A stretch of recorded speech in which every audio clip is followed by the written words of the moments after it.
Биыл жыл соңына дейін Қазмұнайгаз компаниясы IPO-ға шығады. Осының құрметіне осыған дейін Қазақстанда қанша компания халықтық IPO өткізгені туралы айтып, тарихты еске алайық деп шештік.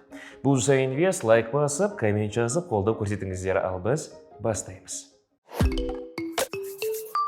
2012 жылы ең алғаш IPO-ға Қазтрансойл шықты. Қазтрансойл халықтық IPO бағдарламасына аясында 725 теңгеден 38 миллион 463 мың 559 жай акциясын сатуға шығарылды.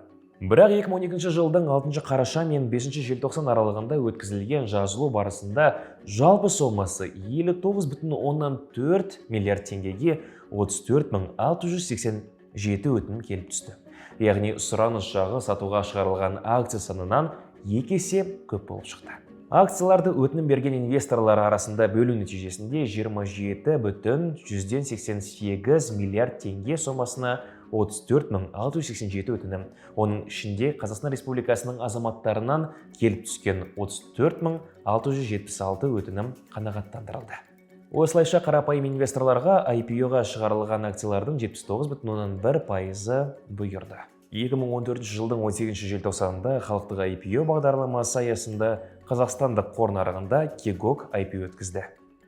Кегок акцияларын сатып алуға берілген өтіндердің жалпы сомасы 16 миллиард 675 миллион 918,6 мың теңгені құрап, сатуға шығарылған акциялар саны 41,997 дананы көрсетті.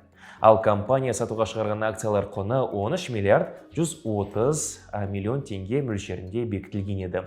Осылайша сұраныс ұсыныстан 27%-ға асып түсті.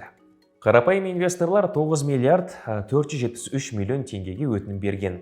Одан бөлек халық Finance маркетмейкерінің өтінімі 202 миллион теңгеге толық қанағаттандырылды. БЖЗК өтінімі 3 миллиард 454 миллион теңге сомасына қанағаттандырылды. Осылайша қарапайым инвесторлардың үлесі IPO-ның жалпы көлемінен 72,15%, маркетмейкер 1,54% және БЖЗК 26,31% құрады. Берілген өтіндер көлемі бойынша неғұрлым белсенді брокер Қазпошта болды. Ол арқылы 2,665 миллиард теңгеге 13,152 өтінім келіп түсті.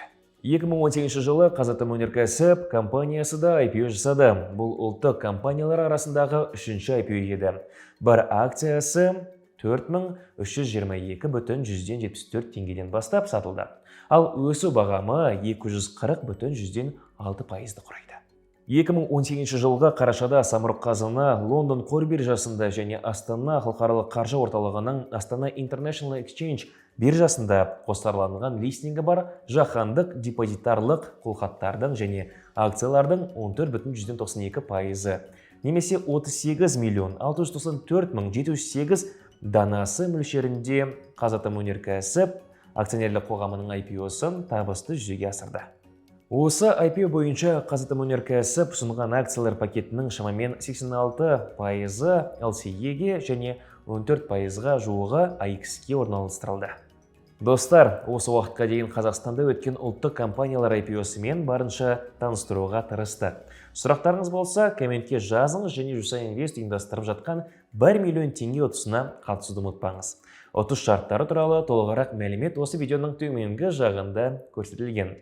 Лайк басып, коммент жазыңыздар. Келесі кездескенше аман сау болыңыздар.